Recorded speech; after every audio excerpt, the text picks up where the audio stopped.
Hey guys, Seeney here from Australian Wealth. Thank you so much for tuning in to another video.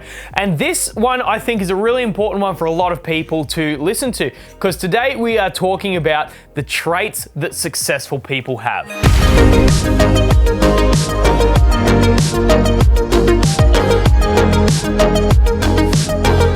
Okay, so in my career, I've been really fortunate to hang around a lot of people that have been incredibly successful. People that have made hundreds of thousands, $500,000, $1 million per year.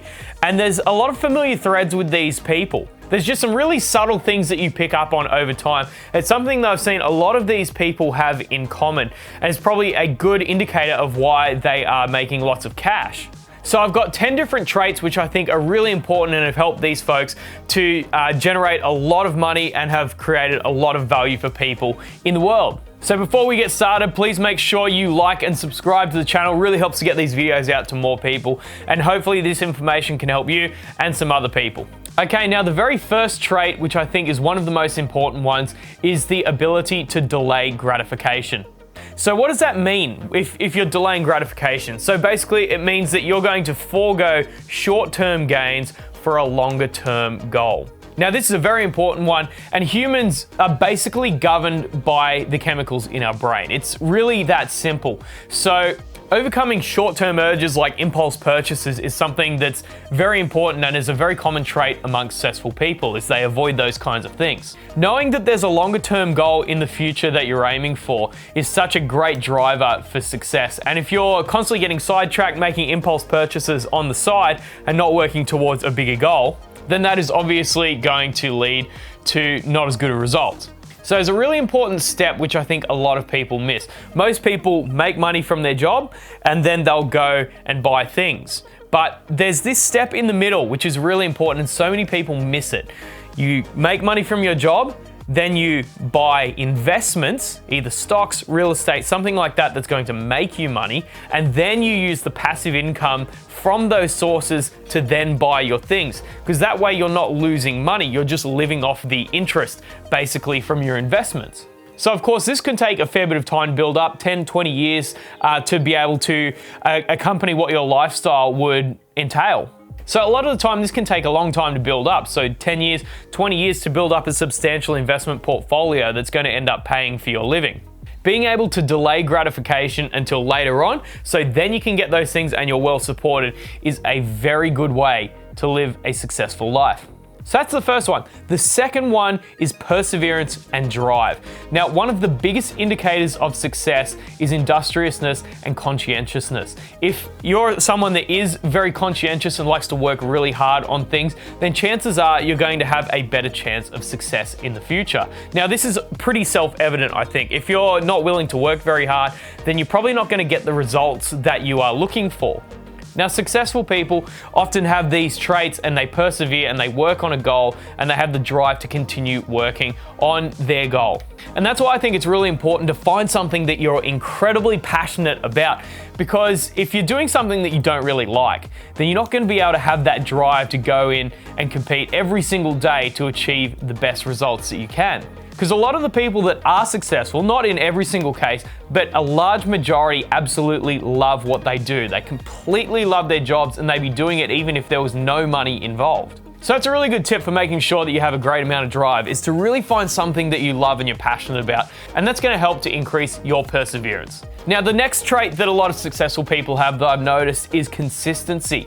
Now, overnight successes are not overnight successes, regardless of what you hear on the news or what people tell you.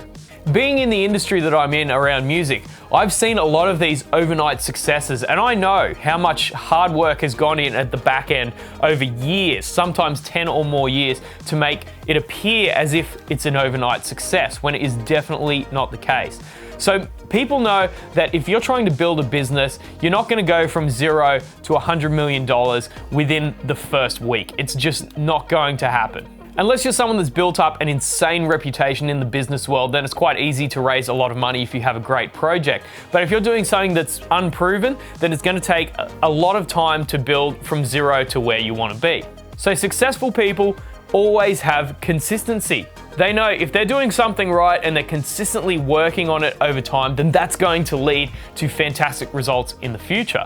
See, a lot of people do this. They try something for a month, they try something for 2 months, and they go, oh, well, it doesn't work. Well, I guess it's not for me. And sometimes, if you're working for a couple of months, you're not going to end up seeing the results that you want. It's only until you put the work in for a year, sometimes 2 years, before you start getting the payoff. I know for my own business in film production that in the first few months, it was quite slow. We were getting some work, but it obviously took a lot of time to build up a reputation and build up the brand and perfect the crafts to where it got to a point where it was incredibly consistent.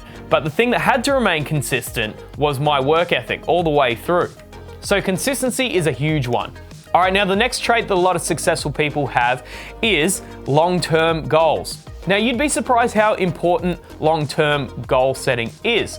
Now, I think it's really important in this world to have a think about where you want to be in the future. And I think manifestation, even knowing there's no scientific evidence for that, I think there's something there.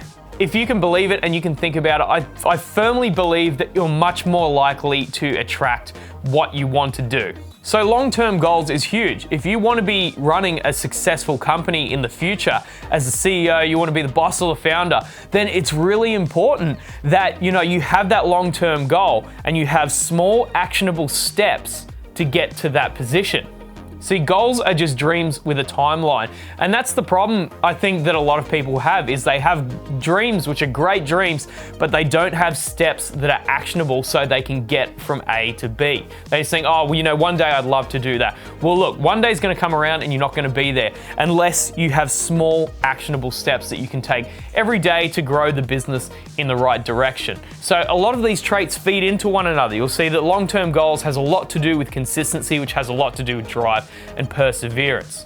Okay, so number 5 is flexibility. Now, sometimes within the business world, it's really important to pivot and change when you need to achieve your long-term goals. Like take Apple, for example. They were very much in the computer game. That was their thing. Then Steve Jobs came back around to the company and they developed the iPod. And of course, the iPod was absolutely revolutionary, changed the game completely. And then they built on top of that the iPhone. Now, this was a very quick pivot for Apple to change the market that they are in, and something that was clearly very effective, as it did very well for the company and basically saved them from bankruptcy, as far as I'm aware. So sometimes in business, it's really important to be able to pivot in a different direction when you need to. That doesn't mean like forget about your goals and set some new ones. Absolutely not. That's not what I'm saying. It just means that sometimes you might need to have a little bit more flexibility of how you get to that position that you want to be and react to what the market wants. So flexibility is huge. Now, the next trait that a lot of successful people have is they have not many self-limiting beliefs. Now, what is a self-limiting belief? Like, let's say that you have a belief when you think about $10 million, you go, oh man, I don't think I could ever earn that much in 1 year. That is an example of a self-limiting belief. Why? Why can't you earn $10 million a year? There might be a few reasons, like you might not have the skills, you might not have the network, but all of those things are changeable. You might not be able to go from 0 to $10 million in 1 year, but if you think to yourself, nah, there's no way that I could earn that much money, then chances are you won't.